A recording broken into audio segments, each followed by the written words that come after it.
So they were working, and it kept being delayed, and then Tom got, I think, had a sore throat or something, and at one time he had his tonsils out, all this delay, Right. you know, plus his 9-month tour or something. So anyway, in February we got together, and you got it there. I don't know what we did. We did Drop Down and Get Me, Out of Time, Right, right. and we did a side that we're not releasing right now. What's that? Since You've Been Gone, it's called. It just didn't quite fit in with the rest of the album, so we'll probably use that on a B-side sometime. It's not mixed yet. Yeah, okay. We cut that one. How many others did we do? Out of Time, Drop Down and Get Me. Wasn't there one more? That's all I see here. I Maybe think. that's all we did. Out of Time. Oh, Sea of Love. Oh, yeah, the Sea of Love. We did that. Fuck. How could we forget that? I don't know. Sea of Love.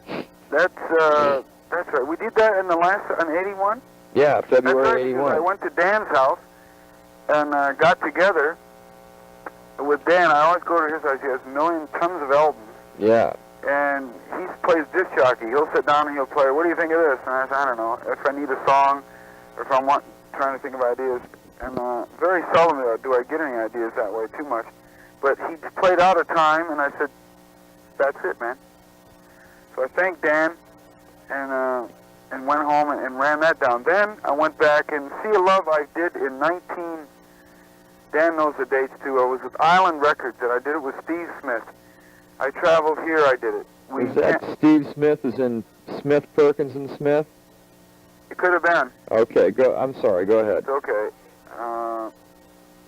We went down to Memphis, and we put on some horns there, and we cut the track down there. We came back to L.A., and we used, what the hell's his name? The guy that plays so good guitar, and he wrote Dock of the Bay with the fellow that died in the airplane crash. Oh, Steve Cropper. We used Steve on guitar, overdubbed him and did some things. It just never came out. It was never released.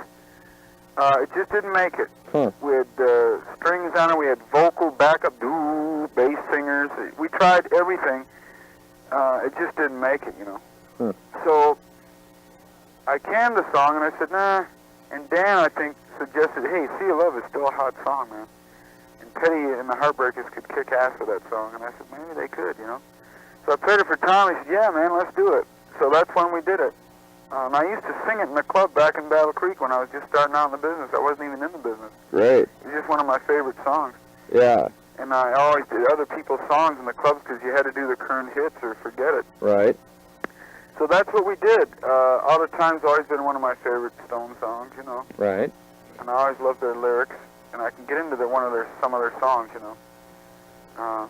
And it came out really good, you know. The guitars I put on, he let me do what I wanted with the guitar. It gave us time, when we weren't together all the time, to come back to him and say, those guitars on this, I want to be brought way out, and changing and raunchy, and so I put the guitars on, the rhythm guitars. On what now? Out of Time. Out of Time, okay. And then I had Mike, Tom felt there needed to be some fills, so, you know, Mike is amazing. I can't play fills very good. When Mike's around, I don't even play any lead at all.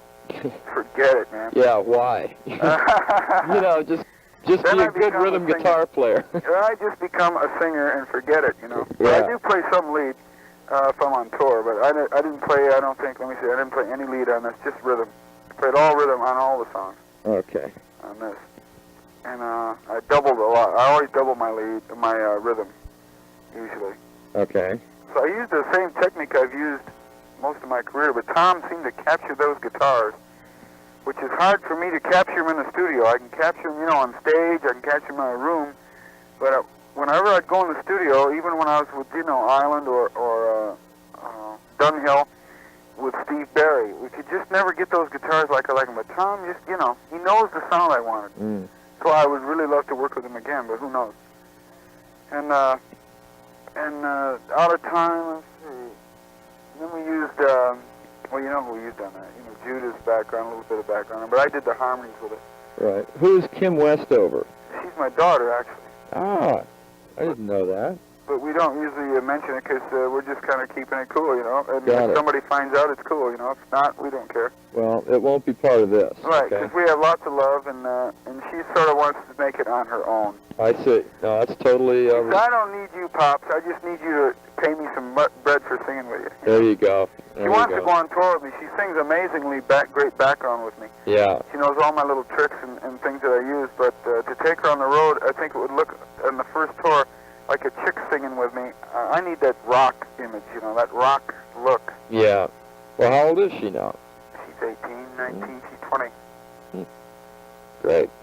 So, you can do what you want with that.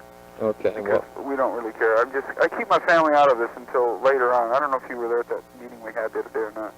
But I'm very happily married. I have 3 kids, and then I leave it at that. Mainly because there's so many maniacs out there. Yeah, yeah.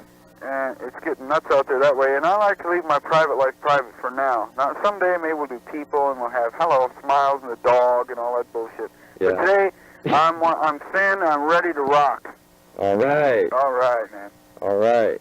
So that's let me see, what other song we do then? Oh, Drop Down and Get Me. That song I wrote. Drop Down. Yeah. Now that's, forgive me, that's my favorite favorite cut on the album. Oh, great. It's one of mine too. I would love to go with that as a single, but I don't know. Everyone tells me it could be Sea of Love. Yeah. Well, I waffle between the two. I think Sea of Love would be a better single. Yeah.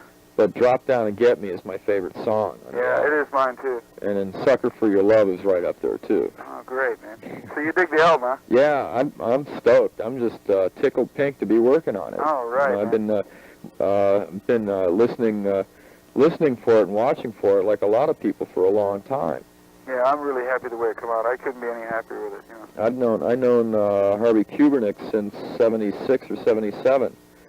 You know, and it was such a shame that the only thing we could So do he was for telling Harvey, me all about it. huh? He was telling me about it along the way too. Is to put his name on the album. I had to do that. Yeah, at least. So Yeah. Dan and I had to both do that, you know, and because we waited, we called him. He was with MCA, and they kept giving him the bullshit, and they never got into it or something. Who knows? Yeah. And then he left MCA, and then Tom got sued or something. Remember all that bullshit? Yeah. And it was just total insanity. It just didn't fit him, but his concept was it, man. Well, was this album going to be on a label other than RSO initially?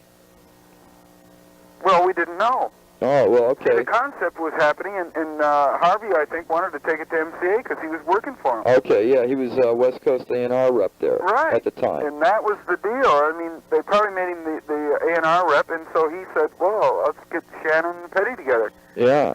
And when you get it together and cut a tape, whatever, I don't know what the hell. And this guy over